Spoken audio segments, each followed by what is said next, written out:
Hello there everyone and welcome to my Doctor Who series ranking. This is from series 1 to series 12 in the current day from 2005 to 2020, which is of course what we are in right now. And of course Doctor Who series 12 has gone past and we're currently in a phase where we don't know when series 13 is going to be, as far as I know, because of the pandemic. And I've never done a tier list before, so this is my not only ranking but my tier list made on Tier Maker, as you can see on screen now. And as you can see, this is the tier. We have tier S, A, B, C, and D, obviously best to worst, as you'll be able to see. And we have series 1 to 12 down below. I'll do the first series of every Doctor, then the second series of every Doctor, then the third series of every Doctor. And I'm going to rank it in my opinion. Okay, it's all going to be my opinion. It's not going to be your opinion. You're probably going to disagree with what I have to say. As always, it's a tier maker, it's a ranking, it's kind of controversial, the opinions, and this is just my opinion. And yeah, so of course, we will start with Doctor Who Series 1 with Christopher Eccleston and Billie Piper as the Ninth Doctor and Rose Tyler. Now, take a look at my rankings and take a look at the episodes that we have here. I definitely started off to a rocky start. I suppose it might be getting back into Doctor Who again, and I mean I'm always into Doctor Who, but starting from series 1 again, it was a bit of a rocky start. It was a lot of very, very low tier, kind of boring episodes in my opinion. I do really like Rose. I find the End of the World and The Unquiet Dead a bit slow. Especially when we get to like the long game. The long game is long. It is a long game to watch the long game, and it's not a good episode. It's possibly one of my least favourite episodes. That being said, Dalek is very good. Dalek is a great episode, as well as the beautiful The Empty Child and The Doctor Dances. That two-parter is amazing. As well as, of course, Father's Day. Father's Day is, I would say, a really underrated episode, and I really like it. As well as The Parting of the Ways, the series finale. Bad Wolf also is a bit meh, and even Boomtown is okay. But I would say that, you know, for series 1, the highlights would be Dalek, The Empty Child two-parter, and Parting of the Ways.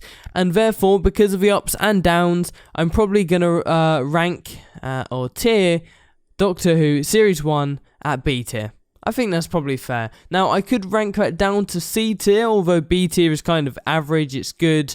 Yeah. So that is the only series of Christopher Eccleston. Now, of course, it would have been much better if we had, or at least another series of Christopher Eccleston, but we didn't. Instead, we got the amazing David Tennant with Series 2. Series 2 is very similar to Series 1 in terms of ups and downs, because it does have highs, but at the same time, it does have loads. Now, not Christopher Eccleston, I mean, as Christopher Eccleston stepped out of the role, we got David Tennant, and David Tennant, you know, the first episode, The Christmas Invasion, it was a bit of a slow start, because he wasn't really in it that much until the end. And even then, New Earth was a very poor opener to a series, I would say, and especially to a Doctor. But then it was followed up with Tooth and Claw, School Reunion, The Girl in the Fireplace, the Cyberman two-parter, all of which I think are amazing episodes. Even The Girl in the Fireplace, I would rank as, you know, top 20 episodes, I don't really know, but, you know, high up there. The Girl in the Fireplace is a great episode. But then you've got The Idiot's Lantern, Fear Her, and, you know, what's the other one? Love and Monsters, right? So you've got those episodes as well, which, geez, they're hard episodes to get through. But then the Doomsday two-parter is just brilliant. Or at least Doomsday is really good. It's a hard one to rank. I couldn't put it at A, I don't think. So I think I'm going to rank it in B tier again. But, so as you can see, you can switch them around. I'm going to do left to right of the ones I prefer the most on the left.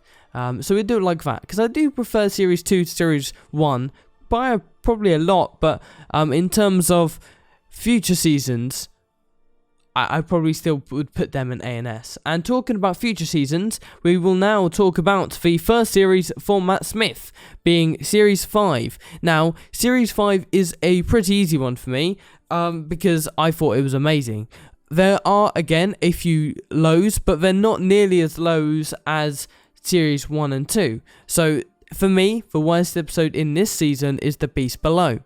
And that's only because I find it pretty boring, I suppose. It's just a very boring episode, in my opinion, and I don't really like the actor of the Queen. I can't remember what the Queen's name is, but at one point she goes, "I'm the bloody Queen, mate," and, you know, it's her.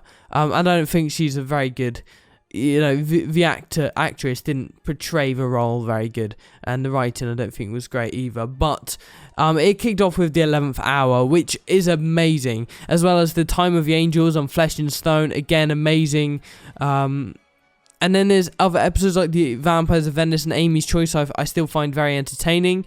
The Hungry Earth 2-parter, again, it's entertaining, it's watchable, as well as Vincent and the Doctor is also great. And the Big Bang 2-parter, The Pandora Opens, is also pretty awesome. The thing is, I do think this series is... I probably overrate it, I would say, but for me, that's an S tier.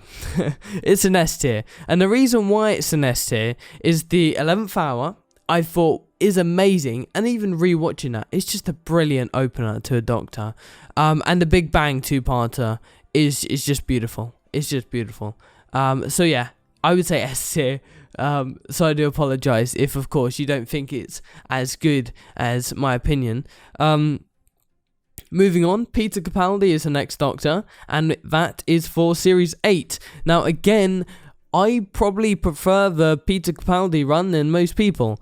And I really like Peter Capaldi, and I actually really like Clara. And I know probably a lot of people have different opinions to that, and a lot of people don't like Clara, for example. But I did actually really like Series 8. I thought Deep Breath was really good. The Robot of Sherwood was a pretty cool episode for the characters, say, and the Death in Heaven 2-parter and the Mummy on the Orient Express was really good. Other episodes like Kill the Moon was a bit low, and Into the Dalek as well wasn't as good. There were a few downs, but I would say overall I really like the Doctor in this season. I mean, of course, they introduced Danny Pink and Clara as a school teacher, and her whole kind of character kind of switched up in this season. I like it. I prefer Clara definitely in this season and Series 9 than I do in Series 7, which of course we'll get onto in a bit. But I do really like Peter Capaldi. I actually really like him as the Doctor. But Danny Pink, I'm okay with Danny Pink. I haven't really got an issue with Danny Pink. He's okay. He's watchable. I would rank Series 8 in A tier.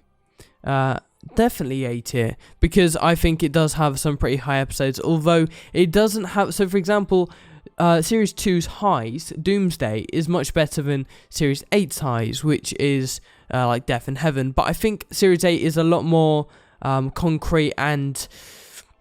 trying to find the right word for it. It's consistent. It's consistency. I think the episodes, in terms of quality and how good they are pretty consistent throughout the series. And next up, we have Jodie Whittaker, and Jodie Whittaker's first outing and first season, Series 11. Sorry to everyone, but I'm going to rank this at D tier. I don't like it. I don't like it. I'm sorry.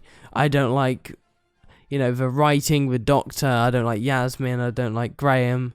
I think some of it's okay. Some of it is watchable. I just find the majority of it completely different. I don't know. It doesn't feel like much of Doctor Who to me anymore. It was kind of the moment I thought, wow, is this what Doctor has become? And I was really excited for a female Doctor. I was really looking forward to it. I thought it was a new change, you know. I mean, it's been a male Doctor ever since 1963, and I thought, you know what, it could work. I could be down for this, and I definitely was excited for it. And I remember just coming out of the first episode thinking, oh my days, that is my show that they've just ruined. Which is just my personal opinion. Because, you know, I love Doctor Who. I'm a massive fan of Doctor Who, and I have been ever since I was little. Yeah, I've loved Doctor Who, and this series just felt like it ruined it for me.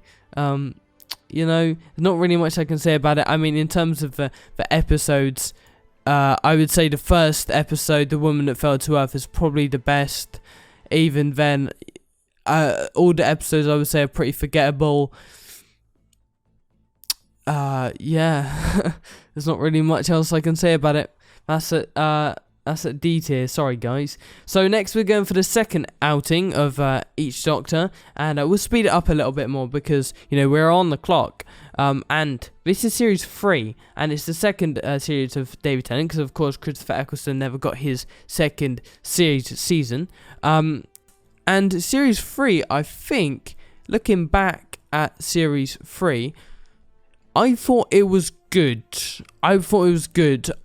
It had a lot of, it had a boring streak, I would say. From Gridlock to 42, I thought that was a boring streak. I thought that was, 5 episodes in a row where it was pretty bland.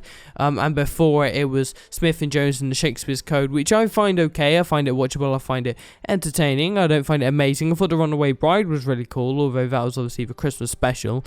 I do seem to be counting Christmas specials depending on what season they're in. I know I probably shouldn't, but whatever.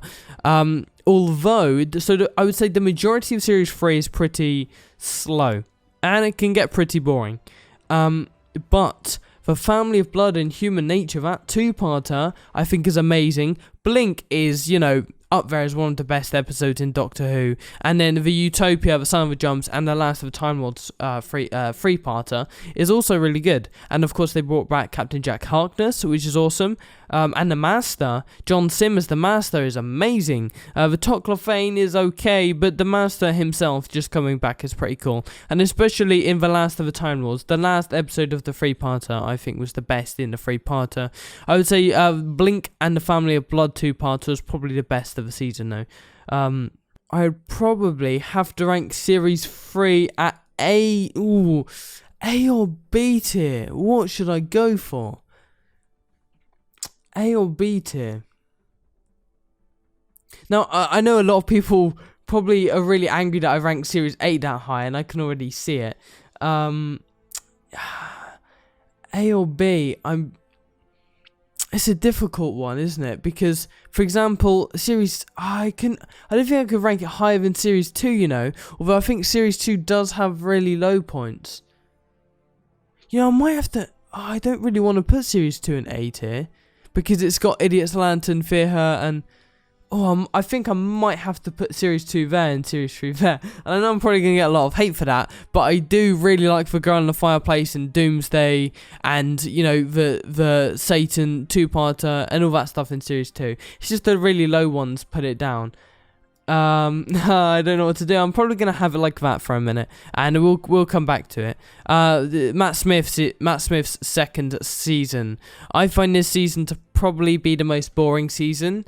Only because I find the episodes are pretty consistent at being boring. I really like Rory in this season because I think Rory's given the most stuff in this season. I do really like Rory. In terms of the episodes, it's really consistent. I ranked them between 6 and 8, so 6, 7, and 8 out of 10, of course. I would say probably the highlights of this season is A Good Man Goes to War and Let's Kill Hitler.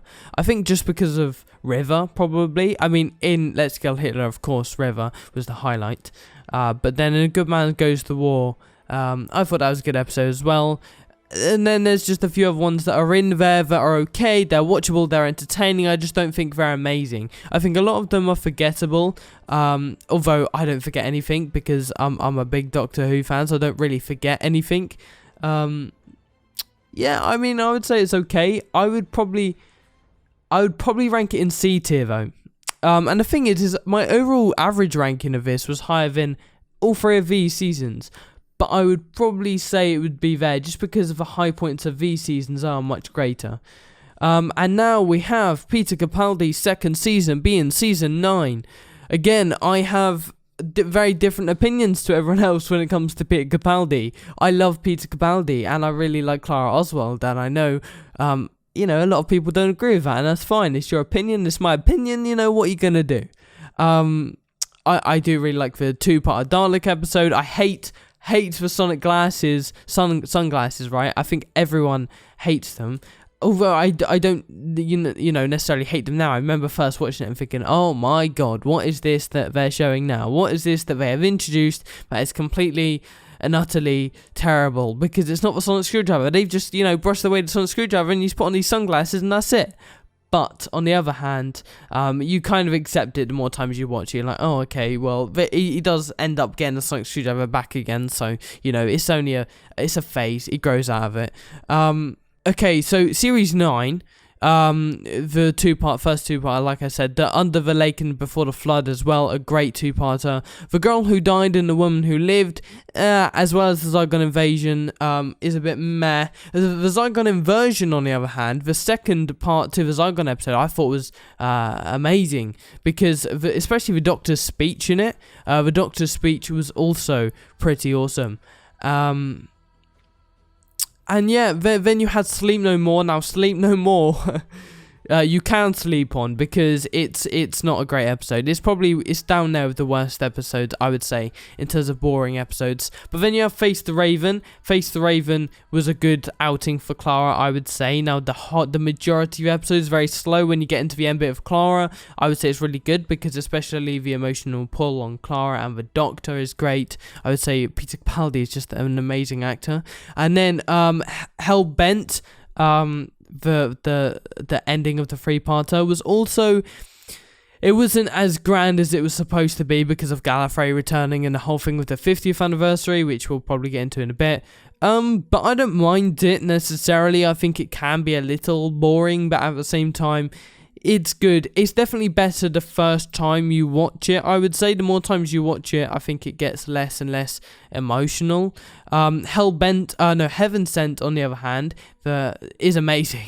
Now, everyone knows Heaven Sent, is brilliant, and possibly the best Doctor Who episode, if not one of the best Doctor Who episodes. And Peter Capaldi is amazing in that episode. It's amazing. It's beautiful.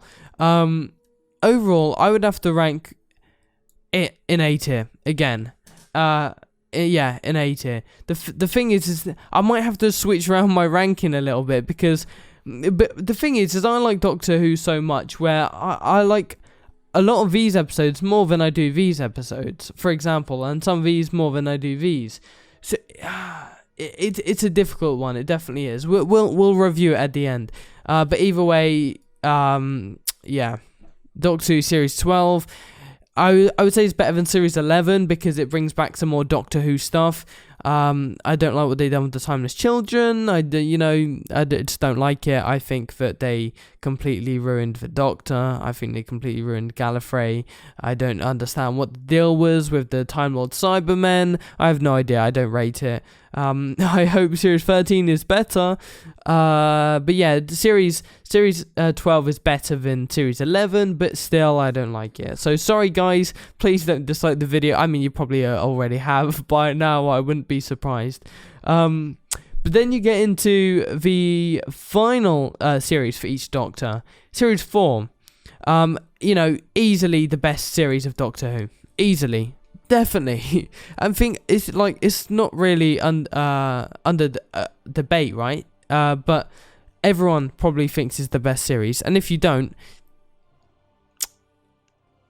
you should, because I'm gonna just go through a few episodes, okay? Now, first of all, we're clear off the not so great episodes, being the Sontaran two-parter, the Doctor's Daughter, Unicorn, and the Wasp. I would say those are probably the weaker episodes of the series, but then you have Partners in Crime, The Fires of Pompeii, Planet of the Ood, and the Science and Library, the two-parter with the Vashta Narada and River Song and David Tennant. Oh, that was just amazing, especially when you look back on it after seeing all of River Song, and you know that is her ending, her definitive ending.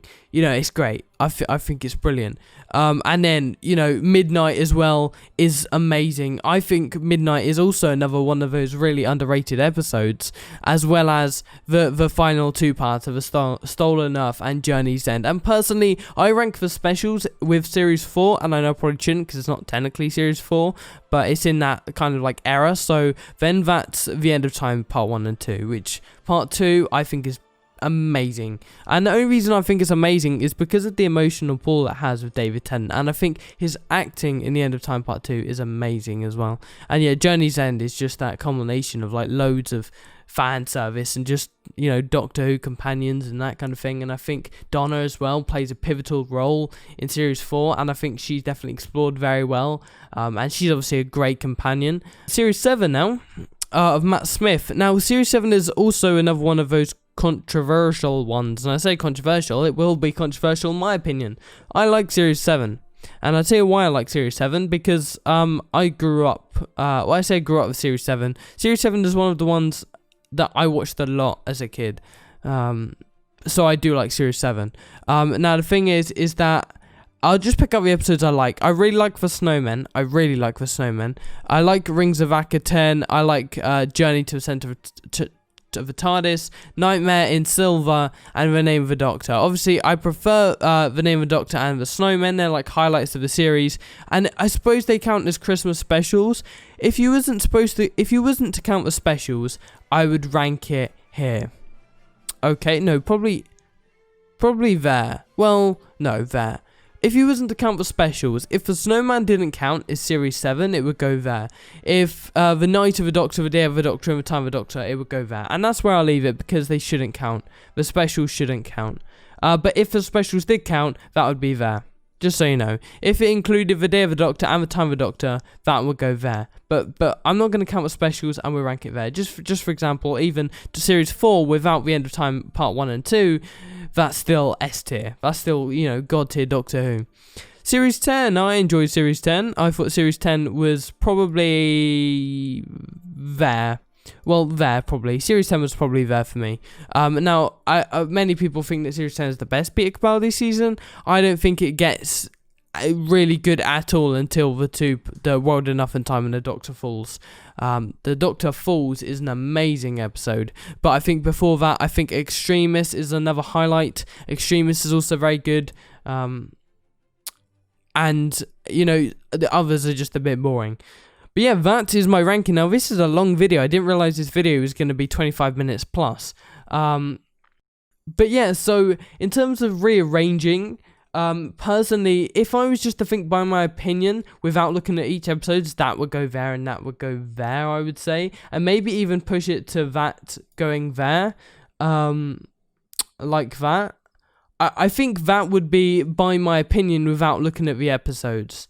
Although, you know, Series 2 does have those downfalls, but I kind of just ignore them, to be fair. So yeah, that is my ranking of Doctor Who, Series 1 to Series 12. Now, definitely drop a like on the video if you enjoyed. Definitely subscribe to my channel, link down below. Just subscribe. Join the Discord community, although it's probably not anything to do with Doctor Who, so maybe don't if you're not interested, or do if you want to talk to me. And yeah, after rambling on for 25 minutes straight about Doctor Who, there you go. There is my tier list. I hope you enjoyed, and I'll see you all in a bit. Goodbye.